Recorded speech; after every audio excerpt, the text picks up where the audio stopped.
I think we should clear something up right away.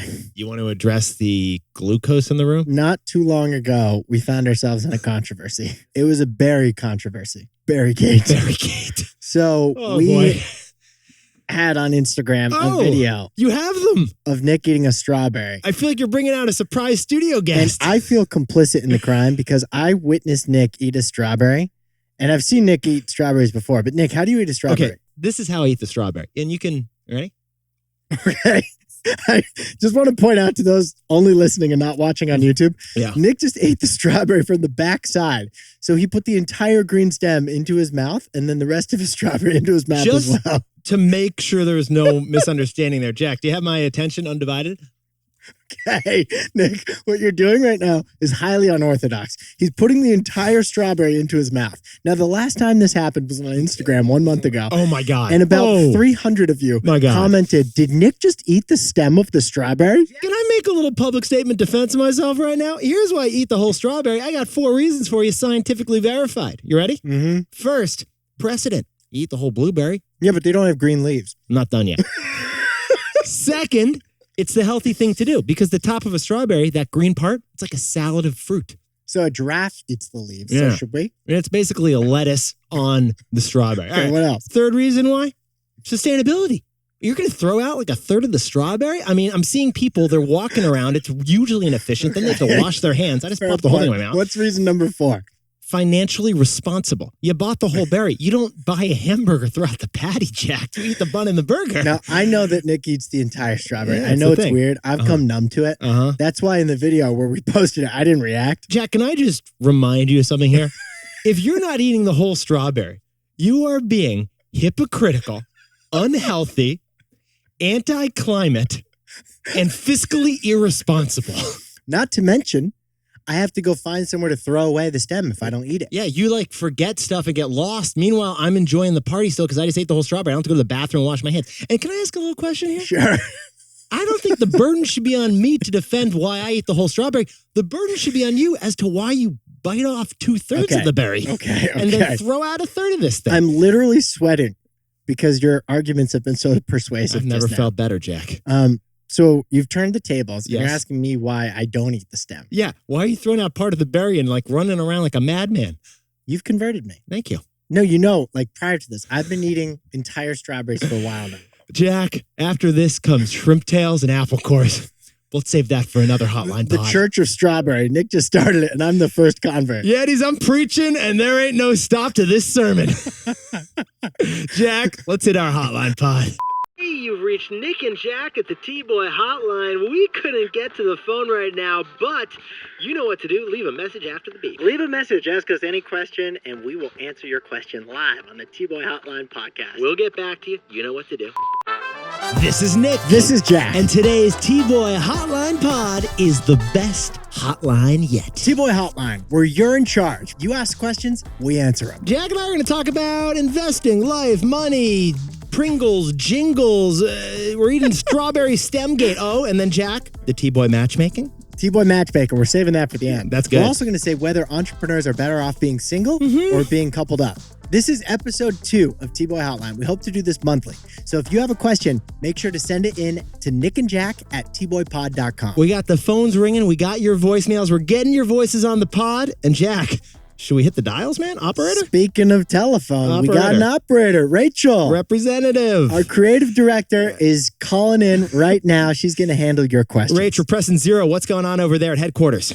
What's up? Headquarters is rocking. I'm wearing a really cute top. Just had some... You guys can't see it? We trust you on it. We are recording this on a Ceviche Wednesday, which is your favorite day of the week. But Rachel, we heard the phone lines were lighting up over there. What do we got for our first caller for T-Boy Hotline number 2? This question is from an anonymous caller. Daily listener and big fan here. My question for you all on the T-Boy Hotline is this. I recently have been offered a job promotion. The job is what I want and the pay raise is good. However, the job location would require a move from the beach town of Charleston, South Carolina to the political Washington, D.C., a city which I've never been. My partner is intimidated to relocate, and because of the economy, my company is not paying for the move. What are your thoughts on moving to a new city to follow your career and accepting a job that will be an expensive move? Thank you all for all the knowledge that you share. from an anonymous Yeti. So we like the 3-box framework when it comes to thinking about your job. Grab the boxes. Income, impact, and quality of living. Ideally, you want all 3, but you can also settle for 2 out of 3, and that's a win. Also, ideally, we would come up with a third I word for this. But we'll go with quality of living for now. We're going with quality of life for now. So on income, it sounds like this is a pay raise. Yes. So that's a check. That's a win. That's nice. On impact, it sounded like it was a job he's excited for. Yeah, thrilled about it.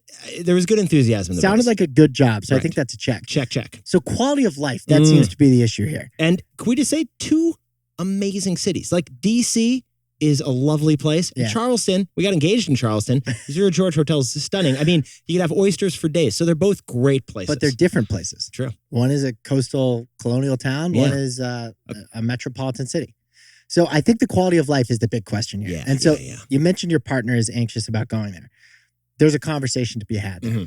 There's also the 3 boxes for your partner. Right. Income, impact, and quality of life. On the income, you're going to make more money. So that's good for the whole household. But how's that for your partner? Does your partner have to switch jobs too? And then what does that look like? On impact, what does it look like moving to Washington, D.C.? And on quality of life, what's it look like? So you kind of, in this case, you're saying have to do the 3 boxes, but for 2 people. Yeah, it sounds like in the 3-box framework, this works for Anonymous from Charleston, but you need to consider the partner who's going to be on board with you. Now, when it comes to having discussions with partners like this, the most important word of all is the most important verb of all. Yes. Listening. It's not about talking to your partner and telling them about this job. It's about talking to your partner and listening to what they think of this opportunity. Because you can't have an imbalance in a relationship where one person is resentful or frustrated because you didn't have that conversation. So the most important thing for Anonymous right now is not to be talking, but it's to be listening and listening to what their partner thinks. It's also to avoid finding solutions as your partner is expressing their anxiety or concern. Great point, Jack. It's a huge flaw of mine is always to try to jump to a solution. I love throwing solutions out there, and it's not healthy necessarily. But look, if your partner is anxious to go to Washington, D.C., that is a valid feeling. Yes. And maybe it's like, yes, this could be stressful, but it could also be an adventure. When Alex and I moved from Vermont to Michigan and then Michigan to California. Yeah, like on one car ride. Oh my God, it was so stressful. We drove across the country before the job was even lined up. Well, Jack, that makes me think of another framework and analysis for making this decision. You ready? Based on the voice of this listener, I'm going to gander that Anonymous is in their 20s. Okay?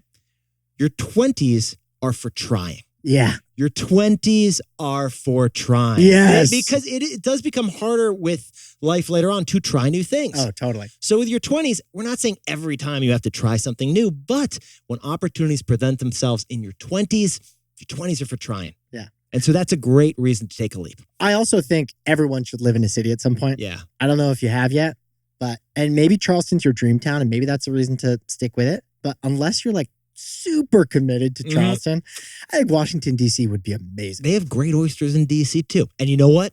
Charleston's beautiful. It's still going to be there if things don't work out in D.C. And vice versa, D.C. will continue to be a wonderful place to live if you want to stay there forever. Where did you propose to Molly? In Charleston? Okay, literally at the Zero George Hotel. With we sabered a bottle of champagne, had oysters, and it was getting dark out. And you sabered a bottle of champagne? Was so cool. With a machete? How's that work? It was a knife, but I kind of like this machete image you have because I want to roll with that from now on. How long did you go before calling people and telling them about it? And was I your first call? Honestly, I probably was like, Molly, let's whip up the takeaways, Jack, on the engagement. Can I go back to that, by the way? Summer of 2018, I had another year of grad school. Alex and I were planning to go to Michigan to finish my graduate school. We had an apartment in Ann Arbor. Alex was committed. She had a job set up in Ann Arbor. But then we got the opportunity to sell market snacks to Robinhood. I mean, it's analogous to what Anonymous is saying right here. It was such a wildly exciting but scary opportunity because we had to move to California. We didn't have an apartment. The deal hadn't closed yet, but we had to make a decision. Was I going to go back to Ann Arbor and start my final year, which would have precluded the possibility of the sale to Robinhood? So look, Alex was such a driver of that for me. She said, Jack, we are on a kayak in a lake right now, and we're not going back to shore until we decide on what we're going to do, and I think we should go to California. We made the decision. We're going to California. Alex started looking for an apartment. She set herself up with a 200-hour yoga program. It was incredible. You took a risk, and it may not have worked out, but it did work out. But part of this is when you're in your 20s or you're at a certain age, you're willing to take some risks. Couldn't have happened, though, if my partner and I hadn't agreed to take that risk together. Right. And we reframed the crazy risk as an adventure, and it was awesome. All right, Rachel, caller number 2, who we got on the line? The next question's a fun one. It is from Jack in New York City. Hey, Nick and Jack. It's Jack from New York City here. What's your best financial trick shot, and would you recommend people try it? I mean, financial trick shot should be on a bumper sticker, first of all. This is like a personal finance hack, right? So he's asking about a finance trick shot. All right, we have to interpret that for a second. When I hear finance trick shot, here's what I'm interpreting. What I hear is, how do you create value out of nothing like magic? Mm-hmm. And I think I have an answer. Okay. You ready? Takeout fancy. Fancy takeout? Fancy takeout. All right, here's how I love to create value out of nothing, which is a financial trick shot. When we order takeout or we order delivery and it shows up at our door once or twice a week, I don't just leave it in the plastic and we're like eating out of it and trying to like finagle with the plastic forks.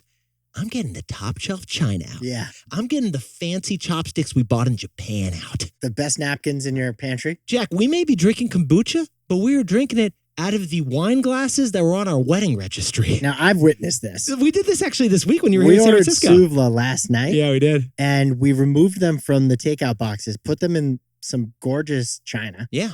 And ate it. And I looked at the table and I was like, this is a beautiful gourmet dinner. Right, candles going for you, nice napkins and the fancy fine china that we otherwise would never use. It's almost like packaging. Like Right. packaging is really important as to how you feel when you open up a product. Yes. And takeout packaging is awful. Oh, and it's not The good. food can be really good. It's a downgrade. But it's tainted by that plastic. And that's why this is a financial trick shot. Because what you've done is created value when you take your delivery food and put it in your fanciest cookware. It's an investment of 5 minutes to actually plate the food. And then the value you're receiving, the quality of the dinner experience, is significantly higher premium to what you paid for the delivery. Fancy takeout. Yeah. It's basically a really fancy dinner at home, which can be really nice. At the cost of basic takeout. Light up a couple candles and no one had to do any work for it. Jack, we threw your Greek salad into these Simon Pierce plates, and Jack was enjoying sparkling Spindrift in a wine glass, and we were having a blast. Is a really creative financial Okay, trick good. shot. All right, I'm what's never yours? eating takeout again from a plastic container. I don't want to see any kind of a crunkly paper napkin on your plate, man. I am upscaling my pad thai. All right, so what do you got? So mine is called the almost investment account. Okay, I like it. It's when you almost buy something but don't, and then you reward yourself by putting that money into the stock market instead. Oh, okay, that is a trick shot. It's almost like a deek. It's celebrating not spending by investing instead. So my wife and I both do this. So if I see like an incredible pair of $200 Air Force Ones that I want to buy, these are actually 3-year-old Air Force Ones. I need to upgrade these. So I probably should just get a new pair. They look fantastic. But let's say I decide not to splurge on a new pair of sneakers. Instead of spending $200 on Nikes, I'm going to invest $200. Maybe it's a Nike. I happen to just do the S&P 500. Can we just say you invested in Nike because that's just cool? so let me whip up the Never let the truth get in the way of a good story. You were telling a great story. So instead of buying the Nike Air Force Ones, which you realize you may not need, instead you ended up putting that money into Nike stock. We've done it over, we've probably had like 35 transactions that we didn't buy it. And instead, we put those 35 transactions into the stock market. Right. And after a year, guess what? It's up 22%. You know what this sounds like, Jack? What? This sounds like Wall Street girl math, kind of. Kind of. You know what I mean? Yeah. It's another way to think about the money you didn't spend. There's something there. There's something there. That's a string we got to pull. The next question is coming from your voicemail. So play it, please. Push and play.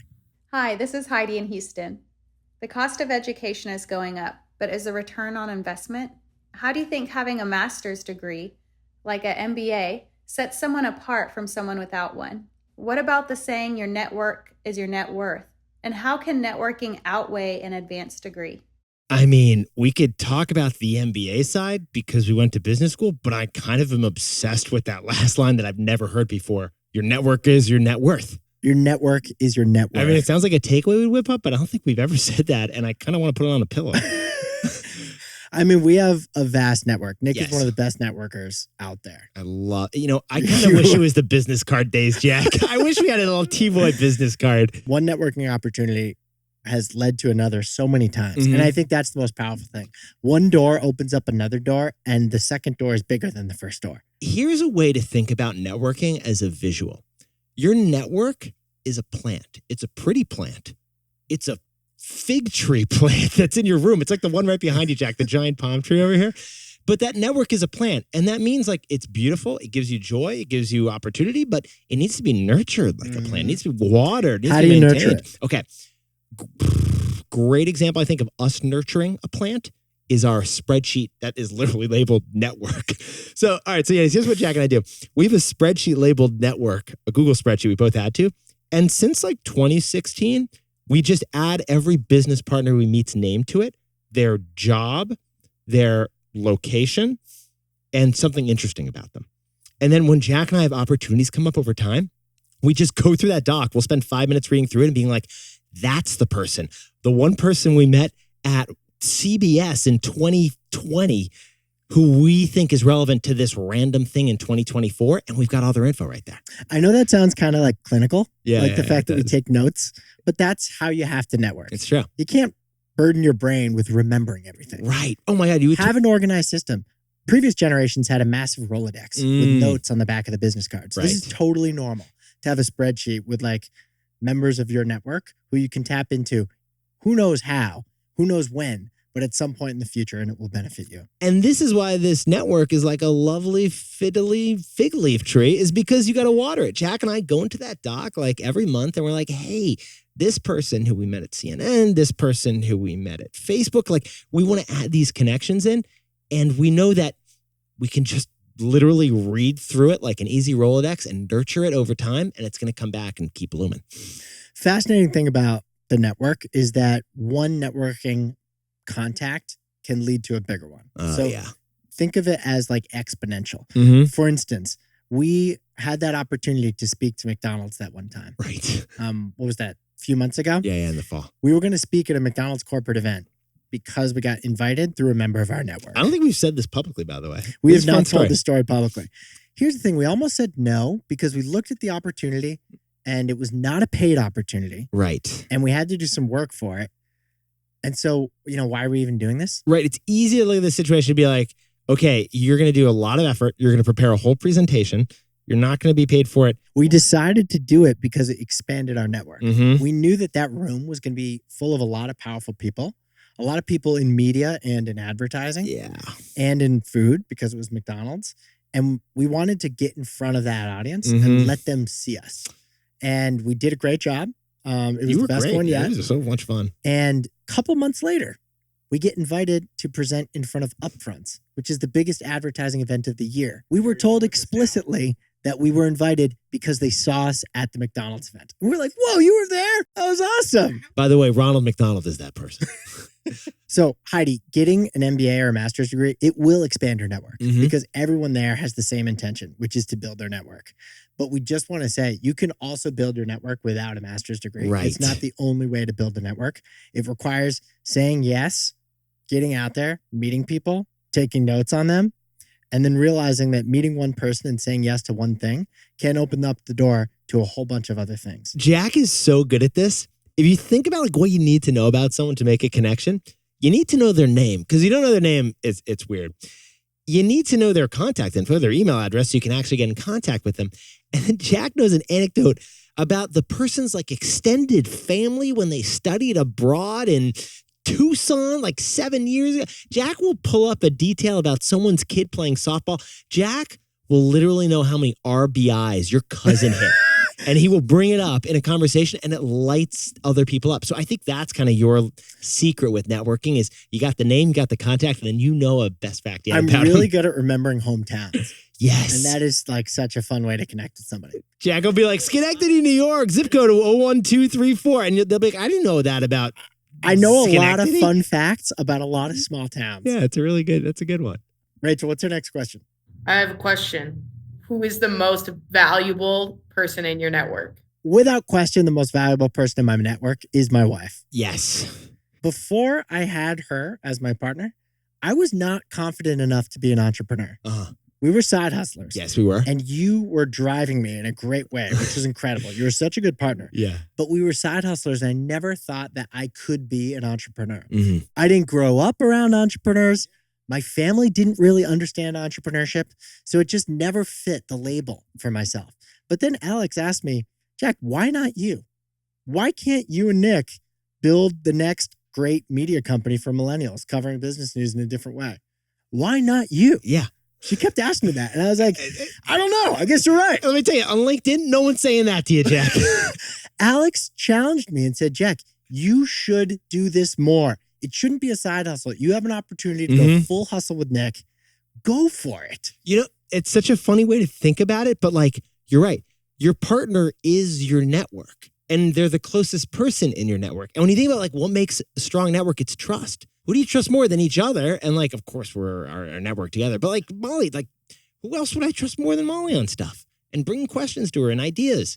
It's such a close network, your partner, and you never think about them as your network. But they are. I've been with Nick in San Francisco all week. And each night we get back and we tell Molly everything about how the day went and every detail of every meeting. Yeah. And she's so into it. She's the best listener about our days and has incredible feedback for us. And as I'm plating the takeout meal on some nice dinner plates, Jack will be rehashing. And then in this one conversation, we dropped a takeaway line right to close the sale.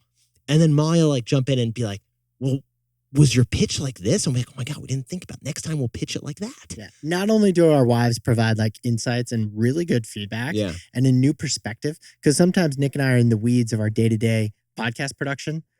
We can't reflect and think of things from a new perspective. And Alex does that for me. And I know Molly does it for you. But they're also a person to celebrate the wins with every day and a person to vent with sometimes. And a person who's just there and aware of everything that we're doing. Are you trying to say, does Alex give you feedback? She has given me feedback. We can rebrand it as feedback now. Constructive feedback. It's constructive feedback at your one-on-ones every evening. Sometimes I'm like, Alex, you could deliver that feedback a little more delicately. Okay. I have told her that. And then you're like, I didn't see this on the calendar. Thank you so much for that question, Heidi. We hope great. we answered it sufficiently.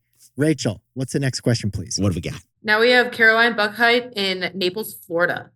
And she wants to know, what do you wish you knew in the first few years post-grad? Oh, first few years post-grad, what I wish I knew? Commit to an airline. Stop being so promiscuous with all these airlines when you're in your early 20s. I was like, what was I doing? Commerzbank flew me twice to Europe, and I didn't even have a frequent flyer number. So many miles. I wasted all those miles. I could have got incredible status early on and a bunch of upgrades. What are you, like platinum status? You'd be unobtainium status right now. I honestly, I'll be on Delta flights. I'd be like, man, there was that flight to Chile for work. Oh, it is killing me 20 years later. I wish I had known right after school that the job I'm going to have in 5 years is not the same job I'm going to have today. Actually, we didn't even know the job existed, to be honest. So my job right when I got out of school would be to figure out what I like to do. Mm-hmm. Figure out what parts of your job I enjoy the most, and then do those as much as you can. Because when you get out of college, you are still so young. The chances are you're not going to be doing the same thing in 5 years. Totally. But you never thinking beyond 5 years. You never are. You're thinking about like your job description and trying to do it. Instead of just trying to do your job description, find the parts of your job description that get you excited and then go for as many opportunities to do that as you can. And then look for a job that does even more of that one thing that you like to do. So you're saying like look at your job, but analyze what you actually like about it and then find those character traits in other potential opportunities. Right. So are you someone who loves research? Yeah. Are you someone who loves writing? Do you love sales and traveling? Do you love operations? Do you love data analysis? Yes. You're probably going to encounter many of those things in your first job, but really focus on figuring out which one you like the most because that's your career. Can I use this framework to analyze your career for a second? Please. Okay. This is exciting. Okay. You're Enneagram 1. You love the research. You love the details. Jack, here's how I see you applying the traits you love from a job into your new role today. When you're working in finance, you're an analyst and you love the details. You love the research. You love understanding the context of what was happening in the stock market, what was happening at a macro level, and how that affected your clients. You do the same thing with me today on this podcast. I know. Yeah, when we are fleshing out a story on Lululemon's earnings report, you're in there looking at the macro angle around shipping, and you're looking at the stock movements to understand what was the cause and what was the effect. At its core, you're trying to figure out what happened and why. Now you're just doing it on an entertaining podcast. You're not dancing around a German bank. So when I was 25, yeah. my boss was the main relationship manager for BMW. Okay. And he invited me to come to BMW with him. It was very exciting. This sounds very fancy. That is such a cool client. Yeah. So you know what I did on the flight?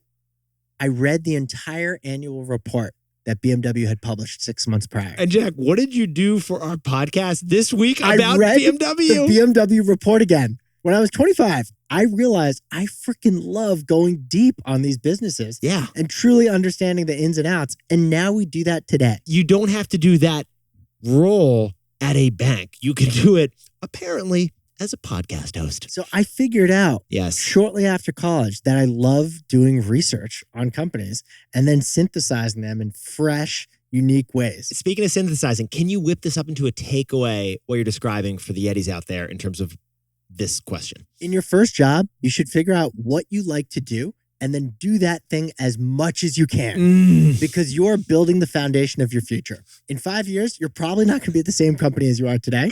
So figure out where you should be by figuring out what you like to do. Can I just say how much I love that you pivoted to look directly into camera A just now? I saw what you did. You were speaking straight to the hotline listeners right now. That was great. Caroline, love Naples, Florida, by the way. Yes. Thank you for the question. Rachel, what do we got next? This one is from Alejandro Alanis.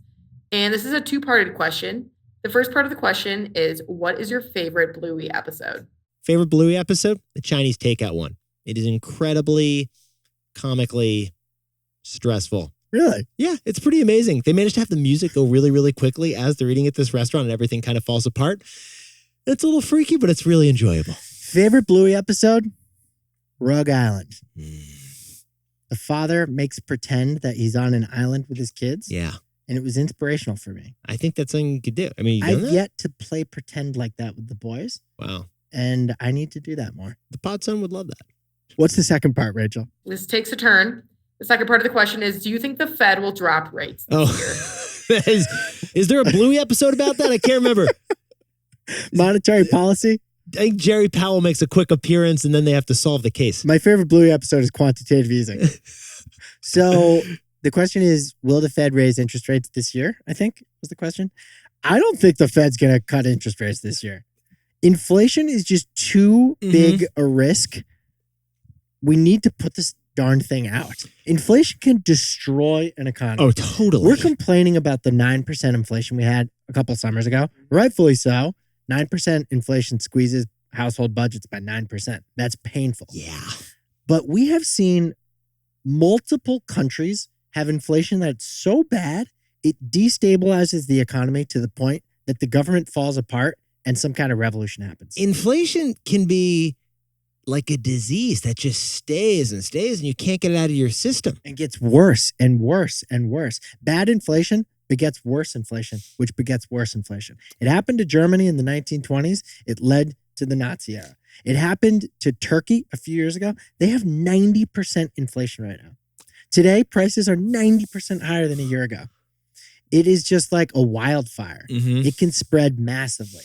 So what I think is that the Fed needs, the risk of inflation getting out of control is way more important to think about than the risk that we haven't cut rates enough. And that maybe the housing market stalls for a while. Right.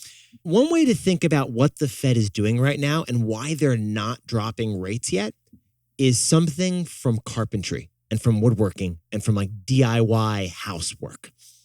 Measure twice, cut once. What the Fed is doing right now is the same thing our old roommate Dave used to do when he would put shelves like all over the apartment. We'd be like, Dave, what is it taking so long for you to put up that shelf? And he'd be like, I'm measuring it twice and then cutting once. I'm taking my time to make sure all the measurements are correct because it is easier for me to take this time now than it is to cut a new hole and have to redo the whole thing. Right. So that is exactly what the Fed is doing with its delay of lowering interest rates. It's saying, I want to be really sure that I've measured this accurately before I make the change of cutting rates. I want to make sure inflation is gone before I get rid of this mechanism for getting rid of inflation. And inflation's not gone. It's not. The goal is to get to 2% because that's the Goldilocks just right amount. And we're at 3.5% as of this recording. Yeah, we talk about double-digit lattes. I did have a double-digit latte last week. So I think, just like you said, Nick, we need to measure twice and cut once. And we're measuring right now, and it's the wrong length. Still measuring. Rates are going to stay high a little bit longer, I think, before rates get cut. That's what the Fed's doing. They're measuring twice before they cut once. Just like a carpenter or someone who is way better at putting up shelves than I am.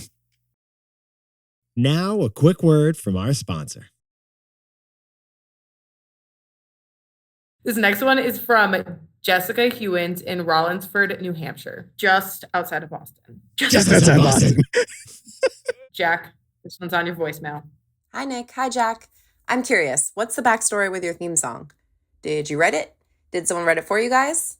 Are there any B-sides that didn't make the cut?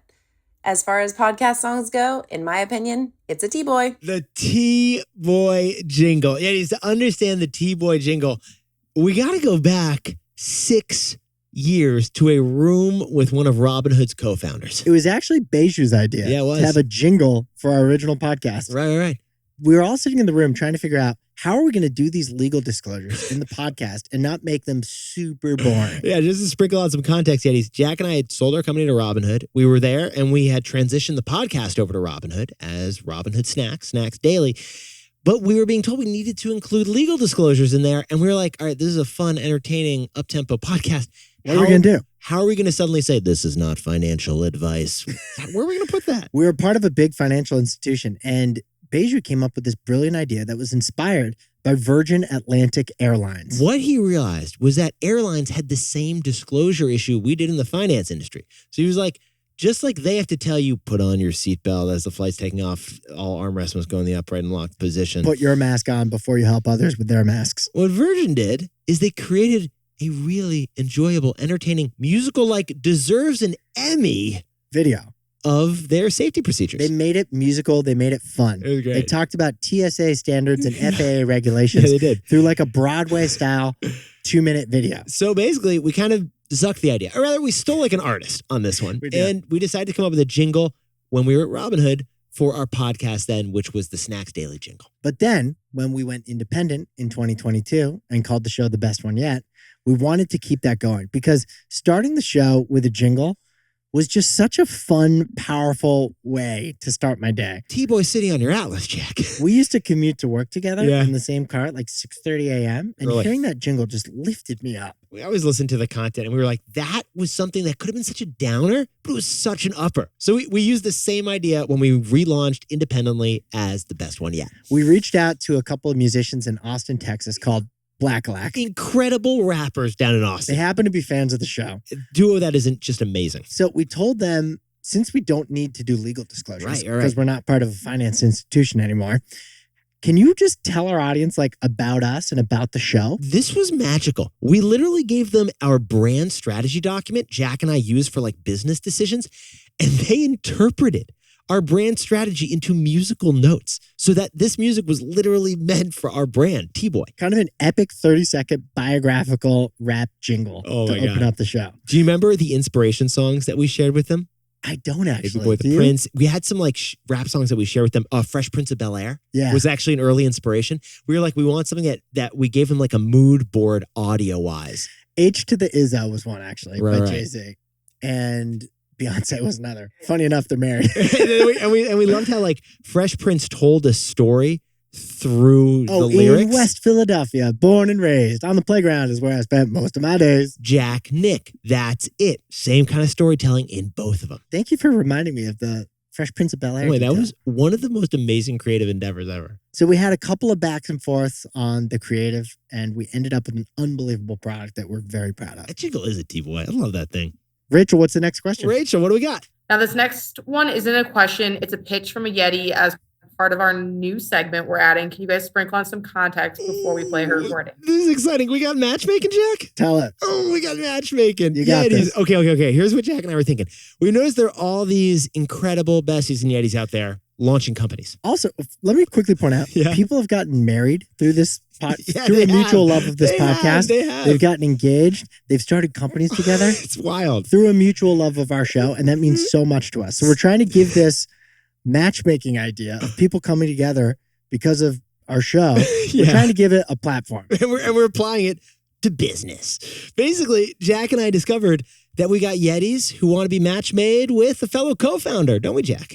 Last episode of TBOY Hotline, Khaled called in and described that he was looking for a co-founder. Yeah. Nick and I talked about what to look for in a co-founder. Co-foundership. It's a beautiful thing. But after that episode, 3 people reached out and said, hey, I'm looking for a co-founder too. Literally, it was like another guy who wanted to leave his job in San Diego and said, I got to connect with Khaled over here. Like, what's going? So Jack and I passed on the information to Khaled. And we set him up. They've had a couple of phone calls. It was cute. Next episode, we'll let you know how Khaled's doing. But that inspired another listener of this show to reach out in the search of a co-founder. Rachel, we got a voicemail from Lila, don't we? You do. Push and play. Hey Yetis, Lila here from Venice Beach, California. I recently heard of your matchmaking services on my hunt for a co-founder. I'm looking for someone who would be as stoked as me about launching the Jerry Wiper, a windshield wiper for your ski goggles and scuba mask. So a bit more about me. I live for a powder day in the mountain. I'm from the Windy City. I studied business and entrepreneurship at UC Berkeley. I'm a Millennial and a dink, and I cannot do a cookie crisp, but I can make a really great dolphin sound. If you're interested, hit me up. All right, we got to play Corporate Cupid on this, Jack. We got to find someone for Lila. Co-founder Cupid, absolutely. Jerry Wipers is the company. Did she say windshield wipers for ski goggles? This feels like the Shark Tank would be interested. I mean, it sounds like a fantastic product. All the fogging, all the sleet, the ice, the snow. Not to mention you just look cool wearing that kind of thing. I want like one of those Cybertruck single wiper things. I just want to be having a conversation with someone and just turn these bad boys on. So, Yetis, you just heard a quick profile of Lila, who is from the Windy City, went to Cal Berkeley. But she's not doing logistics. Has a brilliant idea. Man, if you're interested in working with Lila, reach out at nickandjack@tboypod.com. We're going to do a little bit of vetting for her. Yes, we will. And then pass on the contacts and let her take it away. That's what we do. We're corporate cupids over here doing a little bit of co-founder matchmaking. Lila, that idea sounds amazing. Thank you for putting yourself out there. And if anyone else wants to be in episode 3, T-Boy Matchmaking could be for you. Hit us up at nickandjack@tboypod.com. Rachel, do we have any more questions? We have some rapid fire ones. Rachel, I'm ready for fire. it. Let's do go. it, baby. If we have more strawberries. Let me just put this entire strawberry in my mouth. I'm so glad I converted you. Oh my God, you did it. Good for you. Good for you. Good for you. Rachel, ready for you. You know, it's healthy, sustainable, financially responsible. Generally, what is Gen Z better at than millennials? Not being cringe. Also, just like wearing our clothes. Like everything we used to wear is nostalgic now, and it's so much better than when we wore it. Were you Jinko Jack, by the way? You were a Jinko guy? Oh, baggy jeans? Yeah, totally. Yeah. So, millennials came up with YOLO. Yes. Gen Z came up with Riz. Mm-hmm. That slaps. Gen Z is good at these. What's next, Rachel? What are millennials better at than Gen Z? Phone calls. Eating the whole strawberry. Sometimes you need to make a phone call. And I'm totally down with a phone call. Love a phone call. You can cut through so many emails and so many back and forths by just making a quick phone call. Can we talk about the 5-minute phone call, Jack? You call a friend, you haven't talked to him in a while, and you say, hey, we got 5 minutes. Because the reason people don't make phone calls, I think it's going to be like a 30-minute thing. And the reason some people don't make phone calls is because they've just been in the texting world and a DM world their entire lives. Did you know my dad didn't give me a cell phone until I went to college? No, I did know because I tried calling you, never picked up. Yeah. So that's why I'm down with phone calls, because it's all I did until I was 18 years old. Yetis, do a 5-minute phone call today. Call a friend and say, hey, we're capping this at 5 minutes. Then we're going our separate ways. But it's better than like 70 texts. Rachel, what's next? How many credit cards should someone have? 3. Right. 3. 1 for gas, 1 for travel, and 1 for everything else. If you get 4, Dave Ramsey's going to come and spank you. You want the gas card to get at least 3% cash back. That sounds good. The travel card, you want 5% cash back. Love it. And for everything else, try to get 2% cash back. But if you're carrying a balance month to month, you got to pay that down. Yeah. If you got credit card debt, 1 credit card max or none, because that is the worst credit card debt. I mean, I know they're digital payments, but a great way to limit this is you get, what do you call my wallet again? Oh, Asset light? I have an asset-light wallet. I can't fit more than 3 credit cards in there. So, like, that's it. But I'm very strategic with which card I swipe based Yes. on points. I'm kind of a points diva. But are you a guy who cares about the look of the card? Not at all. Really? Okay. No, I like Apple Pay. Like, I'm doing the best. Look at this. Yeah, it's true. You're This is my asset-light, too. wallet. You're It's just asset-light. a little add-on to my It's iPhone. basically a dongle. There's only one physical card in there, and I only use it when they don't accept I digital know. We payments. basically don't use physical credit cards anymore. I'm not impressed by like titanium, unobtainium credit I cards. find it particularly unhelpful because you sit down your wallet and it's like edging into you. It could stab you. So more of a weapon. I don't know if the world knows that Nick is so asset light. He's I am so extremely asset-light. asset-light. Jack always knows when he comes to my house. He's like, "Where's the stuff?" He has a bunch of empty closets. we have to call. Who has empty closets? I know, we do. If I had empty closets, I would fill them with things. I came Nick home the other day, doesn't. Jack was napping in a closet. I was like, "We got a bed for you over here, man." Asset-light lifestyle begins with the wallet. Nick loves freedom and flexibility. That's true. His favorite verb is pop. Like he likes to pop down to Santa Barbara and pop over to Salt Lake City. And not having things is Yeah. how you're able to pop I anytime. don't like being weighed down. You're right. What's next, Rachel? Should we work later than 5? If you want to get promoted, yes. Because the competition you're working with is going to work past 5. We're not saying you have to work until midnight. But the reality is you are in the marketplace with other workers who are going to work the long hours. And maybe you're not trying to get a promotion right now. But the better thing to do than work after 5 Mhm. is actually a New Year's resolution of mine, Oh, what is it? which I've shared with you. Yeah. Work smarter, not harder. Yes. There are probably hours of your day Mhm. that you're working that are super inefficient or you don't even have to do it. Remember the breakthrough we had like 6 months ago? It was actually Rachel's idea. Which? Oh, yes. We were listen. After we recorded the show and Adam, our producer, edited the show, we would listen to the show late night and give editing notes to our producer, Adam. Every day, Jack and I would prepare the show, record the show, and then wait a couple hours while Adam did some awesome editing. And then we would listen to the show at like 6 p.m. Pacific and then send Adam notes at like 7 p.m. It was like another hour of work. Yeah. And it was after 5 o'clock. Why did we even do that? That was not working smarter. That was just working harder. That was working harder. Yeah. And Rachel had the idea. It was a great idea. Adam is a fantastic producer. Let Adam run with the final listen. Let him make the final call. Yeah, totally. And we have been completely on board with his editing decisions, and we saved ourselves an hour of work. That was such a smart move. Totally. Work smarter, not harder. I bet you there's something in your workday every day Yeah. that you don't need to do, and it will actually have no cost, So except it'll win you back an hour of your day. you can work until 5 p.m. if you're working smarter, not harder. Rachel, what's the next question? Would you take a pay cut for your dream job? Yes, And I have. and we have We have. for this job. We did. Here's why you should take a pay cut for your dream job, Jack, because it won't be a pay cut for long. no. Actually, I think I've taken a pay cut with every new job I've taken. But if it's your dream job, you're Yeah. going to flourish. Right. And before you know it, it won't have been a pay cut. You'll be making more money because you're doing so well. It's a long-term mindset because if you're loving what you're doing and you're doing it for a long time, the money will follow. In general, Jack and I have found that when you let money be the guiding reason for a decision, it doesn't end up in great places. Instead, you do a thing that you love and the money ends up following because you're doing something great. Like we see this with our show too, where it's like Jack and I don't make business decisions for this podcast based on will it yield the most money.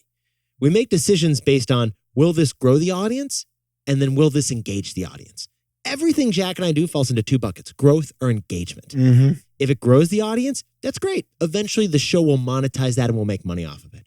If it engages the audience, delights them, make them want to listen more, then eventually we will monetize that and money will follow. It's never about directly making money on the show. It's about growing to reach new Yetis and engaging the besties we currently love. Beautiful. Rachel, what's next? Would you rather be Mr. Beast or the CEO of Amazon? I'd rather be Mr. Beast because I love YouTube Face. I love that description. Actually, Jack, Mr. Beast is probably going to become the CEO of Amazon. Today's board. No, in all seriousness, Yeah. I don't like to manage, Yeah. and a CEO has to manage. Yeah. Mr. Beast gets to create. all the Yes. time. Yeah, I'm sure yeah. he does some management, but he is doing creative stuff, and he's just doing the work that is the core work of the company. Yeah, yeah. And that's what I love. That's why you and I do our own research and our own writing and our own development of the It's stories. all part of the creative I process. freaking love it. I And know. I would never want to switch to be a manager. Jack's YouTube face, you can't get that anywhere else. Let me tell you something here. CEO of Amazon is not pulling off a YouTube face. In a lot of corporations, you either Yeah. take the individual contributor track It's or the the new term. manager track. That's the new term. I love the individual contributor track. It's so funny because we both, wait, this is what's funny. We both went to management school. Yeah. We got MBAs in management. And we can tell you, like, there's a glorification of managing that shouldn't be correlated necessarily to compensation. Individual contributors, people think individual contributors, they hear individual contributors, and they think that means lower than manager. Right. Managers have the prestige. Not the case. Not the case. Take it from two guys who got MBAs and now are individual contributors. No, when we were at Robinhood, though, we naturally assumed that the path to success was to become a manager. And we started going down that path We did. We and pulled- quickly realized we'd have to stop doing the podcast. Yeah, we can do that. It would have been a disastrous decision. You're like, that's not happening. So I want to be Mr. Beast because he's an individual contributor and a CEO is a manager. Yeah. Don't want to be that. Yeah, we don't know. Jack, what a fantastic show. That was a blast. We haven't even talked about how nice this couch is. It's a I cloud. feel like we're on a cloud. Look at this boucle. This is gorgeous. Boucle. Should we whip up some takeaways? Jack, I would love to whip up some takeaways like the top of a strawberry. At the top of the show, we Yeah. discussed a career change. Yes. And we discussed the 3 boxes of income, impact, and quality of life. You can't just think about your 3 boxes. You also have to think about your partners. You have to listen. And your 20s are for trying. A financial trick shot, the fancy takeout. Buy something from your local restaurant. It's going to come in crummy plastic containers. Put those on your finest china. Get your best napkins, light some candles, and have a wonderful date night. Financial trick shots, great value where there currently is no value. Oh, Jack, the Almost Fund. Take what you would have spent on a thing and invest in that thing instead. I almost bought Nikes. I invested in Nike instead, and now it's worth 22% more than last year. Yetis, your network is your net worth, and your partner is the number one connection in your network. Jack, things you wish you knew in your 20s? Right after graduating college and starting your job, figure out what you like to do and then do as much of that as possible because that's your future career. Then find an airline and commit for life. And a huge shout out to Black the awesome Austin-based musicians who created the jingle on this show. Jack, Nick, that's it. Yetis, that is episode 2 of TBOY Hotline. Thank you to everyone who's listened. An extra thank you to everyone who sent in a question. How about those voicemails? And I think, Jack, I'm pretty sure we've ended the Berrygate controversy. Right? I think we're good. I'm a convert. And if you want your question to be in TBOY Hotline episode 3, email your question to us at nickandjack@tboypod.com. Yetis, if you're launching a startup and you're looking for a co-founder, Jack and I can be your corporate Cupid. We can play matchmaker for you. We like doing We it. do really love doing it. That's TBOY Hotline Yes. episode 2. Nick and I will see you next time. Thanks again. Can't wait.